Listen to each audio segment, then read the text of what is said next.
7주차 2강 시작하겠습니다. 중기 단계, 종결 단계, 마무리 단계 순으로 살펴보도록 할게요. 세 번째 중기 단계입니다. 중기 단계의 성격은 갈등이나 통합 단계와 목적 성취를 위해서 노력을 지속적으로 해나가는, 달리는, 경주하는 이런 문제 해결 단계. 그렇죠. 이 문제 해결 단계 과정에서 청소년들이 이전보다 더 많은 권력을 행사하고 더 높은 지위를 확보하기 위해서 서로 경쟁을 하게 되는 단계입니다. 활동에, 그러니까 경주마로 치자면은 중간에 확 이렇게 말이 달려가려고 애를 쓰는 그런 단계를 말씀드립니다. 자, 지도자에게 도전을 하기도 합니다. 그래서 청소년들 간에 그리고 청소년과 지도자 간에 갈등이 일어날 수도 있는 단계이다. 그래서 이 중간 단계에서의 지도자의 역할, 지도자의 지도력이 상당히 중요한데요. 과업 지도자와 정서 지도자, 사회 정서 지도자로 구분해서 살펴볼 수 있습니다. 그래서 과업을 지금 프로그램이 진행되는 이 과제, 과업을 지속적으로 지도하는 관리자. 두 번째, 이 청소년들이 이런 갈등 사항을 어떻게 현명하게 슬기롭게 해결해 나가는 사회 정서적 지도자, 그들의 마음도 읽어주고 정서적인 교감을 하는 지도자로 구분해서 설명할 수 있다. 문제 해결 단계에서의 이런 성격은 청소년들 간의 신뢰와 결속력을 높이는 게 바로 이 갈등을 해소하는 첫 번째 방법입니다. 그 다음에 의사소통을 일방향적으로 지도자가 지시하거나 또는 주도적으로 하지 말고 그들과 개방적으로 의사소통을 좀 해라. 그 다음에 피드백을 매 순간 줘라. 아이들의 반응도 읽고 그 다음에 지도자의 생각, 지도자의 의견도 함께 얘기를 하면서 서로 소통을 해라. 그 다음에 이때 자기 노출이 조금 더 보다 쉽게 이루어지는 단계입니다. 그래서 지난주에 배우셨던 이 자기 노출을 좀 원활하게 할 수 있게끔 이 단계에서는 신경 쓰셔야 되겠죠? 그 다음에 이 중기 단계에서의 활동 안내는요. 전개 과정에서 청소년 지도자가 일반적으로 사용할 수 있는 지도법에 대해서 소개를 할까 하는데요. 주로 흔히 많이 하는 게 강의법. 그래서 여러분들이 좀 좋은 강의란, 훌륭한 강의란, 청소년들에게 메시지를 줄 수 있는 강의란 무엇인가를 좀 정의를 하고 강의 준비를 하실 필요가 있고요. 그 다음에 이제 교수님은 그 다음 질문법부터가 상당히 좀 의미가 있을 것 같은데 청소년들에게 질문법으로 한번 프로그램을 진행을 해보세요. 질문의 중요성을 굉장히 강조하는 학자들이 많죠. 그래서 여러분이 답을 가지고 이렇게 강의식으로 전달하기보다는 여러분 어때요? 여러분의 생각은요? 어떤 방법이 좋을까? 이렇게 질문법식의 진행도 상당히 청소년들의 이런 동기부여라든지 그들을 안으로 끌 수 있는 방법인 것 같습니다. 그다음 세 번째가 토익법입니다. 자, 이 토익법 또한 상당히 저희들에게 중요한 방법인데 학습자의 이런 역할과 활동을 중요하게 생각을 하면서 자, 청소년 지도자와 이런 청소년 학습자 또는 청소년과 청소년들 간의 언어적인 상호작용을 상당히 돕는 교수법으로서 서로 의견을 교환할 수 있고 집단 내에서 문제를 해결할 수 있는 가장 적절한 방법이 되겠죠. 이 토의 방법을 어떻게 지도자가 잘 이끌고 청소년들이 적극적으로 한 명의 청소년자들이 소외되지 않게끔 골고루 이 토론에 참여할 수 있을지에 관련된 방법도 좀 연구를 해보시기 바랍니다. 자, 네 번째 브레인스토밍입니다. 이 방법은요, 활동에 이제 진행된과 동시에 새로운 아이디어나 또는 청소년들의 많은 의견들을 내가 짧은 시간 안에 많이 얻고 싶을 때 쓰는 방법이죠. 브레인스토밍에서는요, 일단 아이디어의 질보다는 양을 우선히 하기 때문에 어떠한 생각도 괜찮아라고 해서 아이디어의 양을 많이 들어보는 거. 청소년들이 생각하는 것들을 그 생각 주머니에 다 담을 수 있겠죠? 다음으로 또 지도법은 역할 연기, 감수성 훈련, 현장 견학 등이 있는데요. 역할 연기라든지 감수성 훈련은 최근에 이제 지도법으로 굉장히 각광받고 있는 방법입니다. 역할 연기는 타인의 역할을 경험해 봄으로써 타인과 자신을 이해하는 데 도움을 좀 주고자 하는 극화된 놀이이다.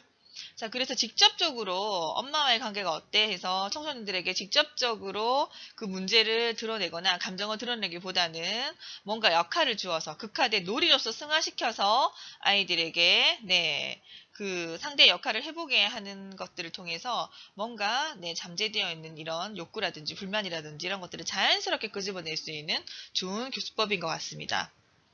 다음은 감수성 훈련. 자, 훈련 참가자들이, 청소년들이 자신들의 이런 감정과 그 감정이 상대에게 어떻게 비춰지는지, 어떠한 영향을 미치는지에 대해서 한번 짚어보는 단계. 그 다음에 이런 집단 상호작용 과정의 이런 역할을 보다 잘 이해하게 만들어서 결국에는 이 감수성 훈련을 통해서 또래 관계라든지 또는 이 사회 관계, 인간관계를 향상시키고자 하는 목적을 지닌 교수법입니다. 그래서 이 감수성 훈련 또한 적절하게 잘 이용하시는 것도 중요할 것 같습니다. 그 다음에 청소년들이 좋아하는 지도법입니다. 현장 견학이죠. 자, 이들과 어떠한 그 구체적인 목표를 가진 이런 여행, 현장 견학, 현장 답사가 있는데요. 학습 내용과 관련된 내용을 직접 관찰하기 위해서 애들이 좋아하는 대상이라든지 장소를 방문을 해서 계획된 교육 여행의 스토리가 있는 현장 견학을 운영하시기 바랍니다. 그 다음에 사례 연구법입니다. 특정 사례에 대해서 문제점을 발견하고 그 대책을 연구하는 것이 바로 이 연구 사례법인데요. 과학적인 사고에 의한 진행 방법과 또는 창의적인 실천적 몸으로 습득시키도록 하는 지도 방법 두 가지가 있다고 합니다. 그 다음에 액션 러닝 기법. 자, 이것은 여러분들이 지금 많이 적용될 수 있는 방법 중에 하나인데 청소년들이 이렇게 팀을 구성을 해서 각자 자신의 과제나 또는 어떠한 그 수행 목표에 그 미션, 과제를 줍니다. 그래서 팀 전체가 공동의 과제를, 러닝 코치를 진행하면서 동시에 정해진 시점까지 해결할 수 있게끔 하는 방법. 그래서 이 두 가지를 해서 팀으로 하고, 그 다음에 전체적인 이 공동의 팀 과제를 러닝 코치를 하는 걸 병행을 해서 결국에는 그 청소년들의 지식 습득이라든지 질문, 성찰하는 과정을 통해서 과제의 내용적인 측면 플러스 아이들이 스스로 문제를 해결하기 때문에 과제 해결 과정을 학습하는 기법까지 습득하게 되는 좋은 방법이 됩니다. 자, 그 다음에 중기 단계에서의 지도자가 어떻게 개입을 할 것인가 전략인데요. 주의 집중을 할 수 있는 기법, 초점을 유지하고 관심도나 이런 흥미가 떨어지지 않게끔 또는 목표를 벗어나지 않게끔 초점을 유지하는 기법, 그 다음에 상호작용 지도 기법, 혼자 개인 플레이를 하지 않도록 또래 간에 또는 지도자와 충분히 상호작용할 수 있는 지도 기법, 그래서 아이들을 참여시킬 수 있는 방법으로 많이 활용하실 수 있겠죠. 그 다음에 지도 활동을 참여를 促진시킬 수 있는 방법. 어떤 매체를 활용하고 어떤 기법을 사용할까 고민을 좀 해보셔야 되고요. 그 다음에 마지막으로 이제 활동에 대한 정리, 요약, 그 다음 세분화 기법도 여기서는 필요하고요.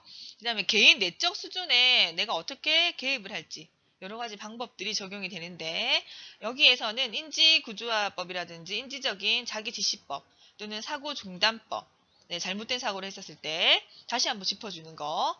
그 다음에 재정의법. 다시 한번 그 개념에 대해서 짚어보는 거. 그 다음 인지적인 심상법. 그 다음에 점진적인 이완법, 체계적인 동감법. 이렇게 다양한 인지 스킬들을 활용해서 개입을 하셔야 될 것 같습니다. 그 다음에 대인관계 수준에서의 개입은요. 자기 역할이라든지 역할을 한번 전환해 보는 거. 또는 1인극, 그 다음에 비의자에 앉아서 스토리 메이킹 하는 거 있죠. 그 다음 조각기법 등 주 역할극의 기법과 그 다음에 즉석 면접 또는 독백, 보조자를 활용하는 거, 거울 기법, 공유 등의 이런 보완적인 역할 기법이 있습니다. 여러분들 지금 이런 그 상담 기법이라든지 이러한 다양한 기법들은요. 청소년 상담 교육과 시간에 좀 더 상세하게 그 주제별로 배우시게 될 것입니다. 그 다음에 청소년 환경 수준에서의 개입. 유익한 환경을 확대시키고자 하는 운동이 전개되기도 하고요. 그 다음에 유해 환경을 차단하는 활동으로 개입을 하셔도 되겠죠. 자, 그 다음에 종결 단계입니다. 종결 단계에서는요, 활동이 마무리되는 단계입니다. 그래서 청소년들은 그동안 이렇게 함께 활동을 하고 친숙하게 지냈던 이런 또래 집단들과 이제 분리가 돼야 되죠. 그 다음 활동했었던 장소를 또 떠나야 됩니다. 그렇게 해서 원래 현실로 되돌아갈 준비를 이 종결 단계에서는 하셔야 되고요. 이런 지도 활동에 대한 참여도가 아무래도 종결 단계에서 좀 낮아지게 되죠. 집단의 결속력 또한 저하가 되고요. 집단의 이런 사회적인 통제 기제 자체가 이제 약화가 되는 시기이기 때문에 마지막까지 참여도라든지 결속력을 유지시키면서 활동 전반에 대한 점검, 평가를 할 수 있도록 청소년 지도자가 역할을 좀 하셔야 됩니다. 그래서 이때는 수행을 좀 유도를 하시고요. 피드백을 즉각 제공을 하시고 전반적인 활동에 대한 수행 평가를 청소년들과 함께 진행을 하시고 그 다음에 어떻게 파지라든지 좀 약간 전이 릴렉스하는 활동과 활동 간의 이런 전이 단계에서도 좀 신경 쓰시고 그 다음에 5번이 중요할 것 같아요. 종결 감정을 어떻게 처리할 것인지 그래서 다양한 방법을 통해서 노래를 부른다든지 뭔가 마무리 관련된 시를 읽는다든지 그 다음에 개개인의 이제 마무리 때 감정을 이제 듣고 그쵸 이렇게 그 소통을 한다든지 이런 방법들이 있을 것입니다. 그 다음에 추후 지도에 대해서 안내하는 거 마무리 단계에서 중요하죠. 자, 다음 마지막 평가 단계입니다. 평가 단계에서는 청소년 지도 전반적인 활동 목표를 내가 얼마만큼 달성을 했는지를 확인하셔야 되겠죠. 그 다음에 계획 수행을 내가 얼마적으로 효과 있게 진행을 했는지, 그 다음에 이 활동을 통해서 내가 얼마나 효율성을 높였는지, 에 관련된 전반적이고 종합적인 평가가 수행되어야 합니다. 그래서 다차원적으로 분석을 좀 하시고요. 평가를 진행하십니다. 평가 결과가 도출되면은 이거와 관련된 각 단계별 피드백 또한 중요하고요. 그 평가 결과에 기초해서 지도 방법을 개선해 나가는 단계가 우리는 평가 단계입니다. 자, 먼저 평가의 개념을 살펴볼까 하는데요. 교육 현장에서 학습자의 청소년의 이런 행동 변화 여부를 확인하기 위해서 교육 목표는 내가 올바르게 설정되었는지, 이런 목표 실현을 위한 교육의 계획과 과정을 적절했는지, 또는 궁극적으로 교육 목표가 제대로 성취되었는지를 판단하는 일련의 전반적인 과정을 우리는 평가라고 하죠. 자, 다시 말해서 이런 청소년들의 학습과 발달을 지원하기 위한 것인가를 평가를 한번 해보시고요. 자, 더욱 적절하고 효과적인 교육 방법을 내가 잘 탐색하고 처치를 했는가? 그 다음 청소년과 청소년 지도자 모두에게 적절한 피드백을 제공하기 위한 것이었는지와 관련된 전반적인 평가가 이루어지셔야 합니다. 자, 평가의 하위 단계에서는요. 평가가 끝나면 보고를 하게 되고요. 그 다음에 이후에 일어날 추수 활동 후에 피드백이 이어지겠죠. 평가는 두 가지로 나눌 수 있습니다. 첫 번째가 규준 지향적인 평가, 두 번째가 준거와 관련된 평가입니다. 첫 번째, 규준 지향적인 평가는 다른 말로 상대 비교 평가라고도 말을 하고요. 자, 이것은 절대평가랑은 반대로 기준에 기초해서 집단 내 개개인의 청소년의 성취도를 상대적으로 평가하는 것입니다. 그래서 이번에 만났던 이 청소년 집단의 아이들이 몇 퍼센트 어느 정도 도달했는지 그쵸? 그래서 그 전체적으로 잘한 아이들, 중간계층, 그다음에 좀 목표 달성을 못한 아이들을 평가할 수 있습니다. 이거와 반대로 준거와 관련된 목표는 일반적으로 교육 목표를 교육의 준거로 삼고 있다는 점에서 목표 지향적인 평가라고도 하고요. 그 다음 다른 말로는 또 절대평가이죠. 절대평가이기 때문에 목표는 변하지 않아요. 그래서 여러분이 도달해야 된다라는 이 준거점도 변하지 않습니다. 그래서 집단에 따라서 이런 변화되는 상대적인 성질이 아니기 때문에 어떤 집단에도 동일한 속성을 가질 수 있습니다.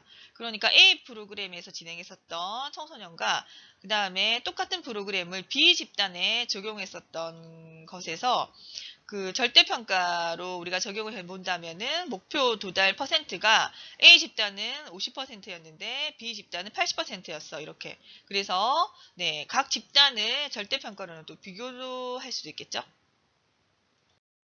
다음 또 평가는 진단, 형성, 총괄평가로 나눌 수 있습니다. 자, 청소년의 이런 출발점 행동을 평가하는 프로그램이 시작되기 전에 실시할 수 있는 진단평가가 있고요.